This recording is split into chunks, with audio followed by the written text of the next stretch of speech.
ang camera trick. Ito ang hindi ordinaryong trick. Hot TV on the show. Last week, may nahuling hindi maipaliwanag na anino ang camera ng Hot TV. Kaya ngayon, naglitawan ang mga litrato ng mga kaluluwa. Nagulat ako dahil masyadong nakakatakot na, tsaka kitang-kita na yung, talagang as in kita na yung mukha. Paano ang taong patay na, nahuli pa sa camera?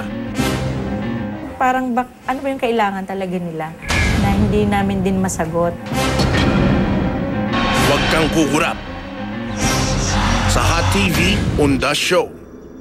Meet the real Gagamboy. Kumain ng buhay na gagamba. Mapait ang lasa niya. Gagawin mo ba to para sa kabag o I'd rather die?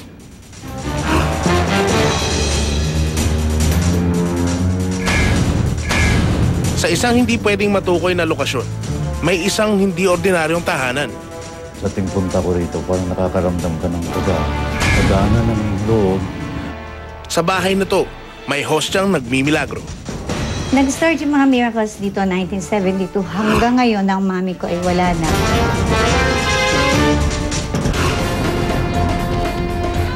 May pink. May parang basket. Meron pang may videoke. Alamin ang ibang hindi ordinaryong choices ng Kabao. And speaking of Kabao, ano bang feeling na nakahiga dito? Ikikwento ng mga stars na gumanap ng bangkay. Ang isang artista, kung kailangan humiga sa kabaong, dapat humiga sa kabaong. Hindi mo maintindihan yung pakiramdam.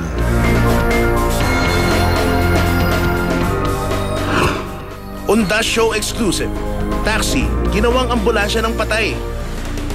Ang ilang namatayan, imbis na umarkila ng ambulansya, sa taxi isinakay ang kanilang patay. Aangkas ka ba sa hindi ordinaryong biyahe ni Manong taxi driver? Tutukan! Exclusive. Ang hindi ordinaryong toy collection sina Pichon Garcia at Freddie Webb. So I have a bunch of airplane collections here. Sina Red Sternberg, Ivan Gonzalez at Chucky Del Rosario. Matapos iwan ng showbiz, ano kaya nangyari sa kanila? May isang manager na sa Amerika, may isang may-ari ng kumpanya, at isang top 6 sa bar. At ang kwento ng isang ina na may pambihirang sakit ng mga anak. Paano ang damdamin ng nanay na ang bawat anak ay natataningang hindi tatagal ng 8 taong gulang? Ito si Gian Paulo. 8 years old siya nung nabawian ng buhay. Si Patrick Andrew, 11 months lang siya nung nabawian ng buhay. Ito si Gabriel Patrick, ano lang siya, 1 taon at 10 buwan. Si Nanay Patricia Dongallo at ang kanyang hindi ordinaryong talambuhay.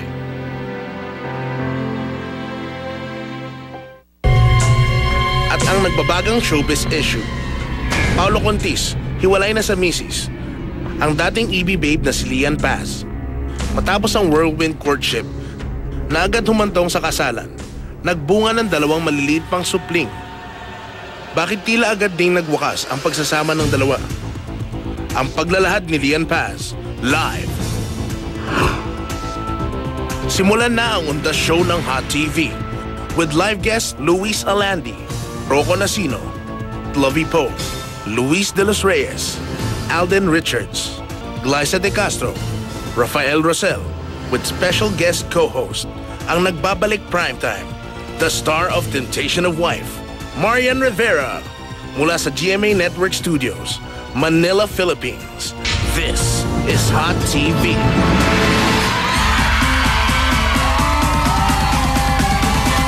Magandang hapon po sa inyong lahat. Magandang hapon sa lahat ng mga nandito ngayon sa studio. Hindi po namin makakasama si Mon at si Jen ngayong hapon na ito, but si Kuya Dick and I are very excited kasi meron po tayong guest co-host. And we would like to welcome Ms. Marian Rivera! Yay! Thank you! Ayan, good afternoon sa inyo. Yes, good afternoon, Marian. Magandang hapon po mga kapuso, hindi lang po sa buong Pilipinas, kundi sa buong mundo. Sabi? Yes, buong mundo pinanonood tayo at marami po tayong pag-uusapan. Mga hindi ordinaryong kwento at siyempre mga hindi ordinaryong kababalagan. Pero ang hindi ordinaryo talaga nangyari ngayon ay yung kasama ko yung napakagandang Marian Rivera. Hi, Meg! Ano ba? Ay, tweets for my sweet na alala ko. Yes, congratulations din ha sa success ng Extra Challenge. Thank you. Sa lahat ng nanood kagabi, thank you sa inyo. Sana inaaliw kayo. At hindi pa nagtatapos yan dahil mamaya 7:30 uli yung kadugtong namin na yung kasugtong. Alam niyo na yun. Yes. Hindi, at saka meron pang isang bago kay Marian kasi ano yan? malapit na rin yung Temptation. Oo nga. Pinapanood ko yun eh. Temptation Wife, diba? Mukhang excited ka doon?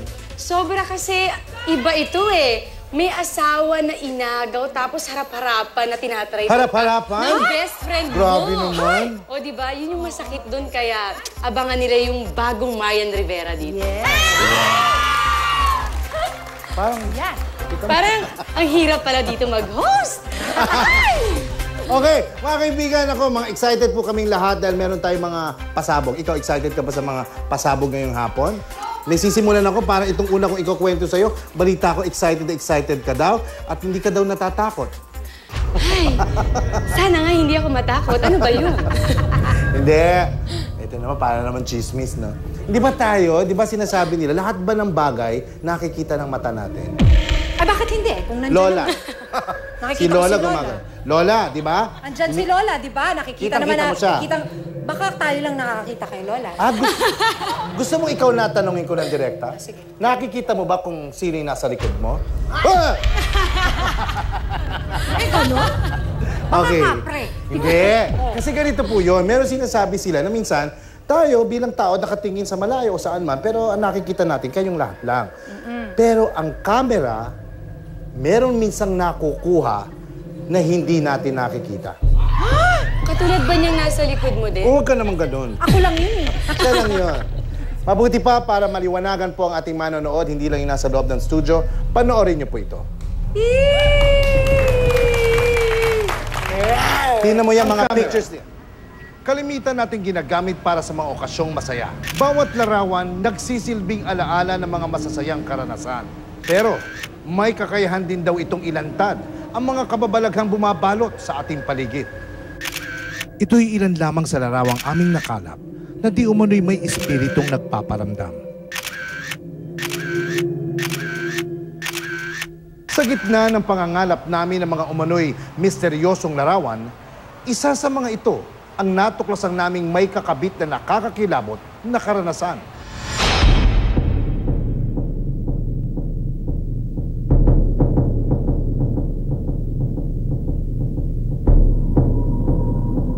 Ito ang bahay ni Connie de Lima. Tahimik at maaliwalas kung iyong pagmamasdan.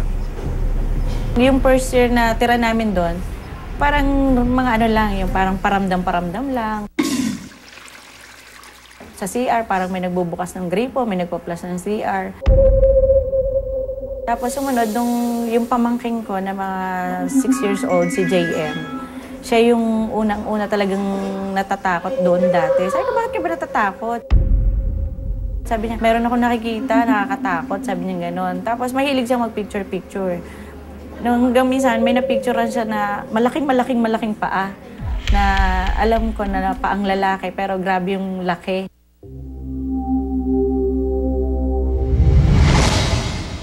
Tapos ngayong lately na to, yung anak ko, may napicturean siya na batang babae doon sa may hagdan. Sabi niya, Mami, may napicturean ako. Sabi ko, marami na yatang ganyang mga style dyan sa cellphone na yan. Sabi ko, huwag mo akong lokohin. Actually, lagi ko naman nararamdaman yun na parang may sumusunod. Pero hindi ko siya masyadong, bilang ako nga yung, kumaga ako yung nangunguna sa bahay, ayokong ako yung magkukwento sa kanila para matakot sila. Ngunit ang mga imahe sa larawan, di umano'y nagpaparamdam sa kanilang tahanan. Makikita doon sa picture yung may matandang babae na may hawak na kutsilyo. May malaking tao na parang parang galit. Parang mas malinaw na malinaw yung merong batang binalot sa puting ano. Kaya namin alam na binalot kasi kitang-kita yung pagkakatali. So makikita doon sa salamin na parang merong bungo na ng bata na gano'n. So parang 4 yung nandun sa picture. Di nung araw din nun, nung Friday, nagpausok ako. So nung insenso, yun daw ang kailangan, di ba? Sabi.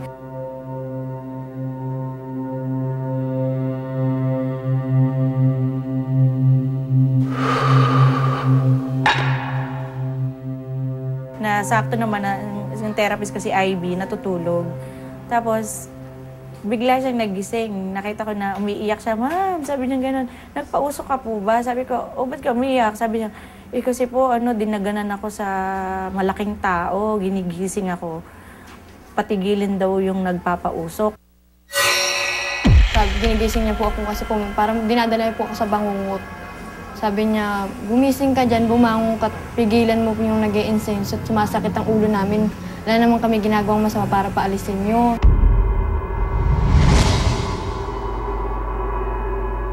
Tapos para po may naramdaman akong humahawak sa paa kung may parang makaliskus po na malamig. Sabi ko po sa kasama ko, Jenny, nakasindi ba electric fan sa taas? Sabi niya, oo daw. Umiikot ba? Sabi, oo. Pero iba po yung lamig sa electric fan, sabi ko. Tapos pasimple po akong in-off ko yung tones ng cellphone ko para hindi magkwan yung capture ng camera. Tapos pagtingin ko po, yun, nangatog na ako, sobrang takot. Nilumapit po ako sa kasama ko. Tapos sabi ko, Jenny, tingnan mo itong na-picturean ko. Sabi ko, natatandaan mo ba saan natin ito nakita? Sabi ko, tapos yun nga po nalaman namin, oo, yun yung nasa sa lamesa.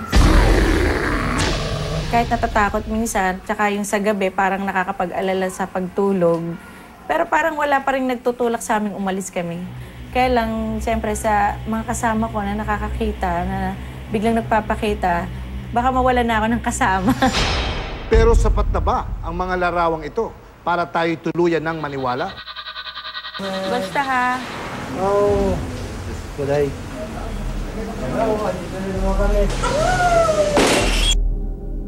Adam? Yes? Adam! Kailangan ko ng tagabuhat. Pero since nagkakaroon ng association, yun ang dapat natin malaman. Ano yung paliwanag? Ang paliwanag po doon is... Kung init or temperature lang yun, hindi ganun kalabog talaga. Pinaka-focal point. As in, rinig ko at rinig mo rin. Kaya nagkatingin na tayo from doon pa doon.